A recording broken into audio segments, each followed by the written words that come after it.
नमस्कार।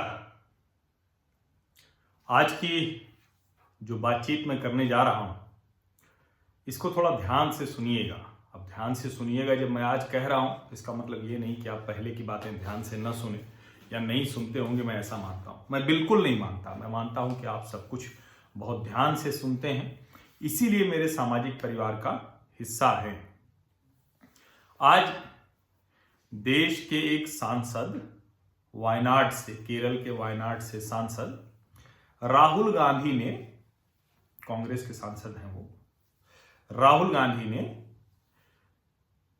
देश के पूर्व RBI governor, reserve bank of India के पूर्व गवर्नर, पूर्व सलाहकार और लगातार सरकार को लंबे समय से सलाह देते रहे, कब?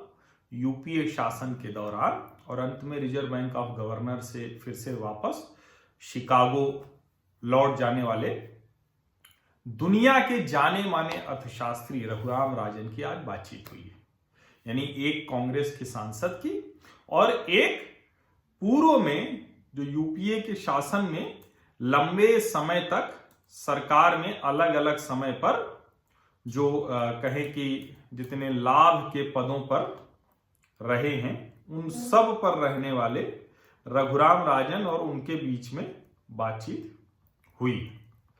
अब उस बातचीत को अगर हम कहें तो वैसे तो सबको यही ध्यान में आता है कि रघुराम राजन साहब वो 2013 से 2016 तक रिजर्व बैंक के गवर्नर थे। लेकिन जरा फिर से मैं आपको ध्यान दिला दूं तो संदर्भ अच्छा होगा। 2007 रघुराम राजन यूपीए की सरकार के साथ थे। क्या था उस वक्त? 2007-8 में आर्थिक मामलों के सुधार पर एक समिति बनी थी जिसके वो अध्यक्ष थे। 2008 से 12, 2008 4 साल, 2008 से 12 तक वो प्रधानमंत्री डॉक्टर मनमोहन सिंह के आर्थिक सलाहकार थे। 2012 से 2013 जब तक वो रिजर्व बैंक के गवर्नर नहीं बन गए, तब तक वो देश के वित्त मंत्री पी चिदंबरम के सलाहकार थे। तो कब से? 2007 से लेकर 2016 तक इस देश की आर्थिक नीतियों को तय करने वाले महत्वपूर्ण पदों पर डॉक्टर रघुराम राजन काबिज थे, नियुक्त थे। यूपीए शासन में उनका ये दबदबा था, ये उनकी पकड़ थी, कब्जा था। और उसके बाद फिर वो अलग अलग समय पर वो बताते रहे। हालांकि ये सवाल आज तक पूछा जाता है कि आखिर क्यों जो है वो यूपीए के शासनकाल में उन्होंने क्यों नहीं डूबते हुए कर्जों के बारे में फ्लैग ऑफ किया, रेड सिग्नल क्यों नहीं दिखाया?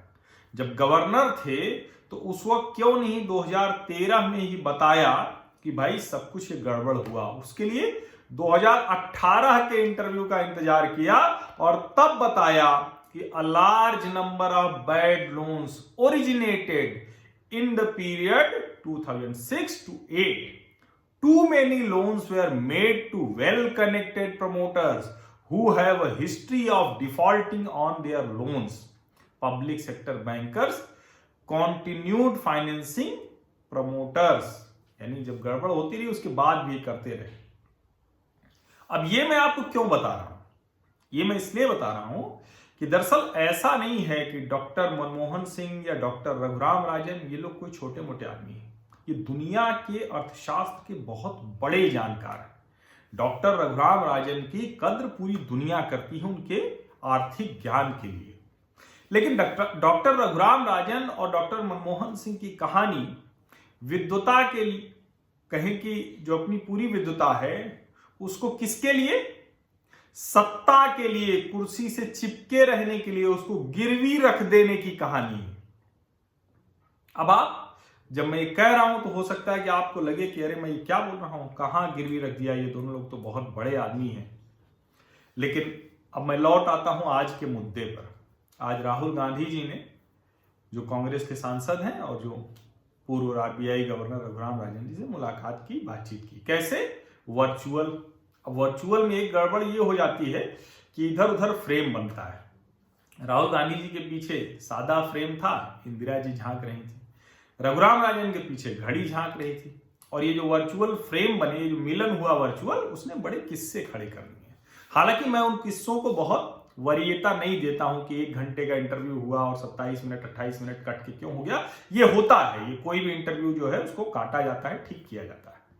लेकिन उस कटने के बावजूद राहुल गांधी के जो सवाल थे, क्या क्या बात हुई, कैसे खुली अर्थव्यवस्था, यातायात से खोला जा सकता है, कैसा लॉकडाउन खुलेगा, कैसा वो पीरियोडिक होगा, कैसे उसको ठीक करेंगे, अगर इस तरह से करेंगे तो उसके नुकसान क्या हो सकते हैं, पर्याप्त टेस्टिंग नहीं है, इसकी बात की गई। अस्थायी राशन कार्ड जो अजीत बनर्जी ने सुझाया था, अब सवाल ये कि इस वक्त अस्थायी राशन कार्ड बनवाने कौन जाएगा। वही योगी जी ने कहा, योगी आदित्यनाथ ने, जो भी है उसको राशन मिलेगा, केंद्र सरकार भी कह रही है। फिर उन्होंने बात कर ली कि गरीबों की मदद के लिए कितना लगेगा, प्रवासी मजदूर जो है उनके लिए, प्रवासी मजदूरों के लिए राशन और रकम। तो डॉक्टर राजन ने कैलकुलेट करके बताया 65,000 करोड़। इस 65,000 करोड़ पे भी बात करूंगा, आपको समझ में आएगा। तो उन्होंने कहा कि बहुत ज्यादा नहीं कर सकते हैं, 200 लाख करोड़ से ज्यादा की इकोनॉमी है। अच्छा, फिर राहुल गांधी जी ने सवाल पूछा कि देश संकट में है, इसके बाद भारत को कोई फायदा होगा क्या, किस प्रकार दुनिया बदलेगी। बहुत कुछ उन्होंने नहीं कहा, उनका किसी देश के लिए पॉजिटिव इफेक्ट नहीं, लेकिन देश इसका फायदा उठा सकते हैं। फिर एक बात है, ज्यादा से ज्यादा संवाद की, वो भी बड़ा रोचक है, वो किसी एंड पर नहीं ले गए, ओपन एंडेड टाइप खुला रह गया। फिर उसी में सत्ता के केंद्रीकरण और विकेंद्रीकरण की बात आ गई। फिर रघुराम राजन को याद आया कि जो राजीव गांधी जी ने पंचायत राज दिया था, उसकी बात आ गई। फिर राहुल गांधी ने यह भी बता दिया कि जो पंचायत राज था उसमें कम हो पा रहा है, अब उस पर लाल फीताशाही हावी है। उसमें भी उन्होंने एक विभाजन कर दिया कि दक्षिण के राज्य अच्छा कर रहे हैं, उत्तर के राज्यों में लाल फीताशाही हावी है। और इस तरह से ढेर सारी बातें उन्होंने की, समाज में विभाजन और बहुत कुछ बात उन्होंने की। और अथॉरिटेरियन मॉडल और लिबरल मॉडल के संघर्ष की भी बात की।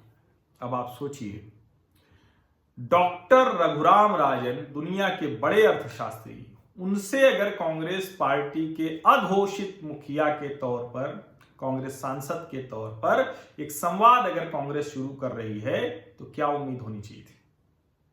उम्मीद यह होनी चाहिए थी कि वो इकोनॉमिक एक्टिविटी को गियर अप करने, ओपन अप करने की बात करते। दुनिया की रिसर्च आ रही कि दुनिया की कंपनियां भारत आएंगी, दुनिया के देशों के लिए भारत क्या है, भारत कैसे लाभ ले सकता है, ये सब कुछ उन्होंने चर्चा नहीं की। और ईमानदारी से मैं कहूं, 28 मिनट का वो वीडियो देखने के बाद मुझे लगा कि मेरा समय खराब हो गया है। लेकिन मेरा समय तो खराब इसलिए नहीं हुआ कि मैं आप लोगों से चर्चा करनी थी, तो कम से कम मुझे ये विषय मिल गया, मैं आपको बता पाया कि कुल चर्चा क्या हुई। वो सवाल आप पूछेंगे तो एक जवाब के बाद दूसरे सवाल के बीच में कोई तारतम्य नहीं है, कुछ है जो राहुल गांधी को कहना था। और कई बार मुझे लगता है ना कि बचकाने बाबू जैसी हरकत नहीं करनी चाहिए, बचकाना बबुआ जैसी हरकत नहीं करनी चाहिए। मैं हर बार राहुल गांधी कुछ अच्छा करते हैं तो कोशिश करता हूं कि मेरे मन में कोई पूर्वाग्रह तो नहीं बैठ जा रहा है, लेकिन जितनी बार राहुल गांधी आगे आते जाते हैं उतना उसको मजबूत करते जाते हैं, मेरे जो धारणा है उसको और मजबूत करते जाते हैं। पार्ट टाइम पॉलिटिशियन, बिना इच्छा का पॉलिटिशियन, कुछ भी बोलना, कुछ भी तय कर लेना, उसको चिहुक चिहुक कर बोलते रहना। जब वो सवाल पूछे, देखिए पता नहीं कहां खोए हुए हैं, क्या बात करना चाह रहे थे, किससे बात कर रहे थे। लगा मुझे कि जब रघुराम राजन और राहुल गांधी बात कर रहे हैं तो कुछ निकल कर सामने आएगा, देश के लोग कुछ पता नहीं चला, कोई एक ठोस लाइन, एक पंक्ति ठोस बात नहीं है।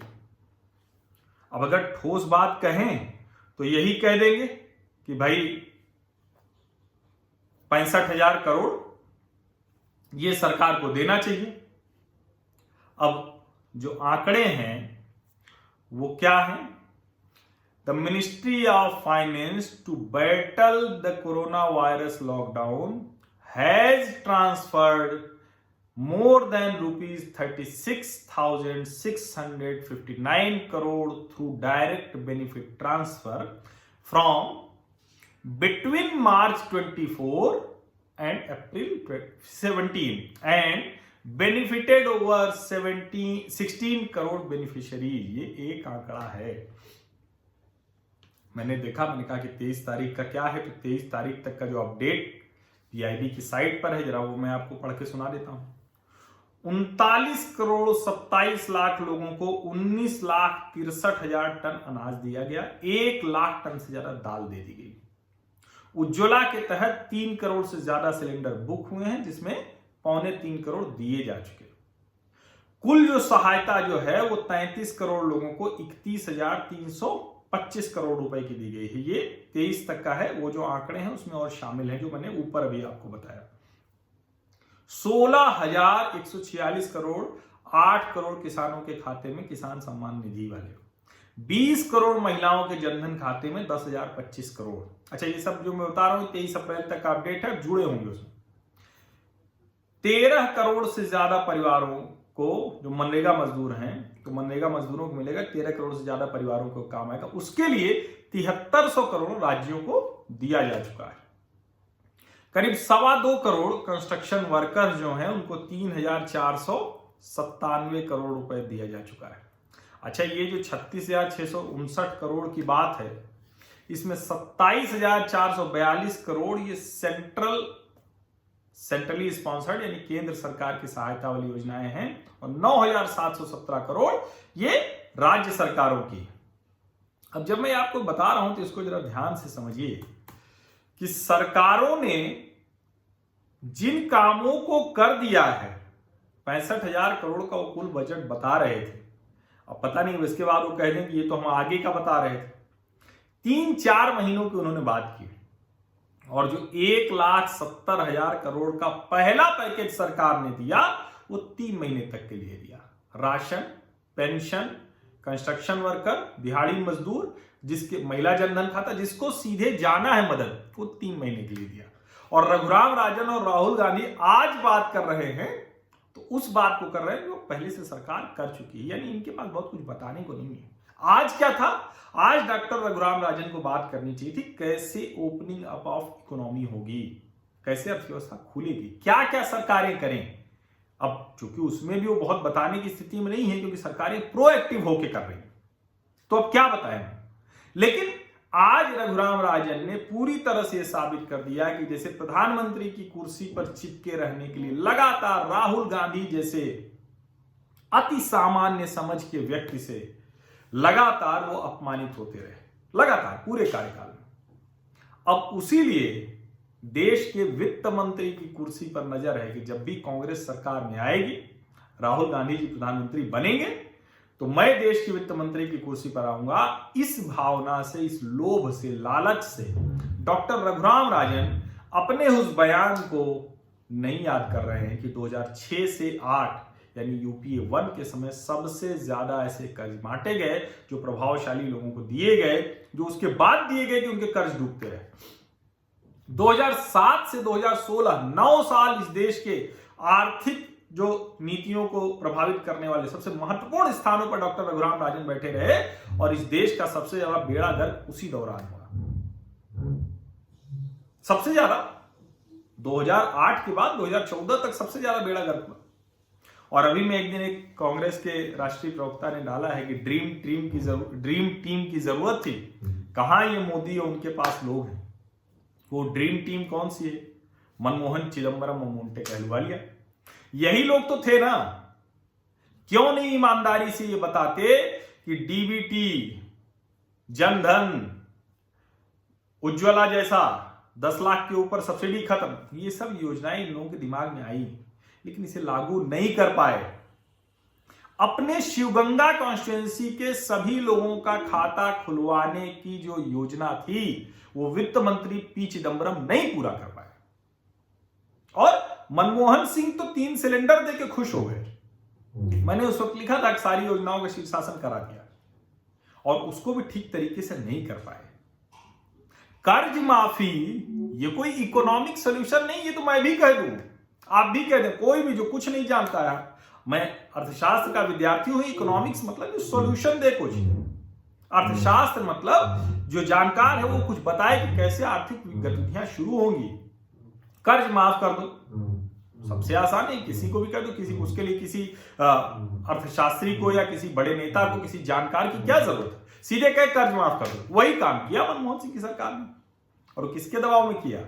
जो ड्रीम टीम मनमोहन, मोंटेक, चिदम्बरम, उसके ऊपर एक एनएसी बैठती थी, जो संविधान के एक कहें घोर असंवैधानिक काम हुआ था कि जो सरकार, जनता द्वारा चुने गए सांसद, उनके बीच में से मंत्री, प्रधानमंत्री, कैबिनेट, उस सब के ऊपर एक राष्ट्रीय सलाहकार समिति और उसकी मुखिया एनएसी चेयरपर्सन, और उसमें ऐसे ऐसे सोशल एक्टिविस्ट के नाम पे बैठे होते थे, सिविल राइट्स एक्टिविस्ट के नाम पर, वो उन्होंने कर्ज माफी कर दी थी। तो अपनी विद्वता को गिरवी रखने का इतना उदाहरण ये पेश कर रहे हैं। डॉक्टर मनमोहन सिंह को अर्थशास्त्री के तौर पर, राजनेता के तौर पर गजब चौपट किया कांग्रेस ने, पूरी इज्जत उतार दी, अपमानित कर दिया। अब डॉक्टर रघुराम राजन कल को किसी भी और बड़े पद पर पहुंच जाए, हालांकि उनके पास अभी भी बड़े बड़े पद रहे, कोई छोटे पदों पर तो रहे नहीं। 2007 से 16 तक तो भारत सरकार के साथ रहे और वो शिकागो विश्वविद्यालय में प्रोफेसर हैं, बहुत बड़े आदमी, अर्थशास्त्र के बहुत बड़े जानकार हैं। लेकिन आप सोचिए कि उनकी जो इच्छा है वित्त मंत्री की कुर्सी पर बैठने की, वो इतनी प्रबल है कि उन्होंने अपनी पूरी विद्वता को चरणों में राज परिवार के, गांधी परिवार के गिरवी रख दिया है। आज का जो वीडियो है 28 मिनट का, उसी गिरवी रखने का साक्षात प्रमाण है। मैंने 28 मिनट अपने खराब किए थे, उसकी बातचीत आप लोगों से की, लेकिन फिर भी मेरी बात को प्रमाणित तरीके से मानने के लिए आप भी चाहें तो 28 मिनट अपने खराब कर सकते हैं, वो बातचीत पूरी सुन सकते हैं। मुझे इससे कतई दिक्कत नहीं कि 1 घंटे का वीडियो क्यों 28 मिनट में हुआ, कितनी एडिटिंग की गई, उससे मुझे दिक्कत नहीं। मैं टीवी का आदमी हूं, एडिटिंग खूब होती है। लेकिन उसके बावजूद सवाल जरा सुन लीजिए और जवाब सुन लीजिए। और क्या एक अर्थशास्त्र के विद्वान से आप यही उम्मीद कर रहे थे इस समय? तो आपको समझ में आ जाएगा मैं जो बार बार कह रहा हूं कि सत्ता के मोह में विद्वता को गिरवी रखने वाले डॉक्टर मनमोहन सिंह और डॉक्टर रघुराम राजन, ये तो जीती जागती तस्वीर है, प्रमाण है। बहुत बहुत शुक्रिया, धन्यवाद। और अगर आपको ये बातचीत लगा हो कि इसमें कुछ तत्व है, दम है, तो आप अगर नहीं सब्सक्राइब किए हैं तो सब्सक्राइब कर लीजिए, मेरे सामाजिक परिवार का हिस्सा बन जाइए, जिससे हम इस तरह की सार्थक बहस को और आगे बढ़ा सकें। और अगर आप पहले से सामाजिक परिवार का हिस्सा हैं तो इस सामाजिक परिवार को और बड़ा करने में मदद कीजिए। बहुत बहुत शुक्रिया, धन्यवाद।